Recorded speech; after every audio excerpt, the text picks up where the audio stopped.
তো আমরা এখন টেবিল কভার দেখছেন, টেবিল কভারের চতুর্দিকে এই দেখেন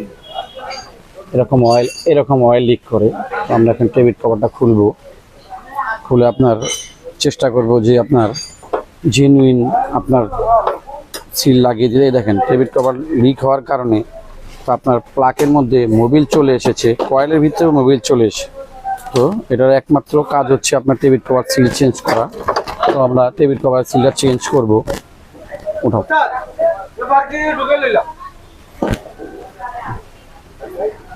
টেবিল কভার আমরা কয়েলগুলো রাবারগুলো চেঞ্জ করে দিব, কারণ কয়েলের রাবার আঠা লাগানো আছে।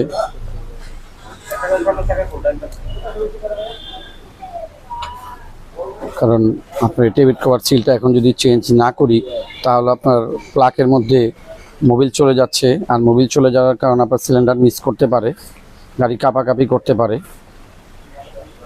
একটা টেবিল কভারের ভিতরে অনেকগুলো বল্টু থাকে, নাট থাকে, সবগুলোই খোলা হলো। এই দেখেন 1 2 3 4 এখানে আছে, এখানে আছে, হলো এখানে আছে 2 3টে, এখানে যাবে সেগুলো।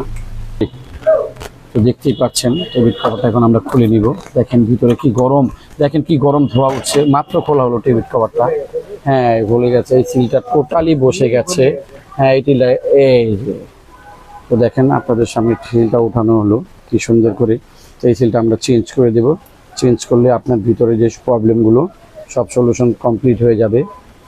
তো ধন্যবাদ, আমাদের পাশেই থাকবেন বেশি বেশি ভিডিও পেতে হলে। আর যারা আমাকে লাইক কমেন্ট শেয়ার করে দেবেন একটু বেশি বেশি, কারণ আমি নতুন। ধন্যবাদ সবাইকে। আসসালামু আলাইকুম।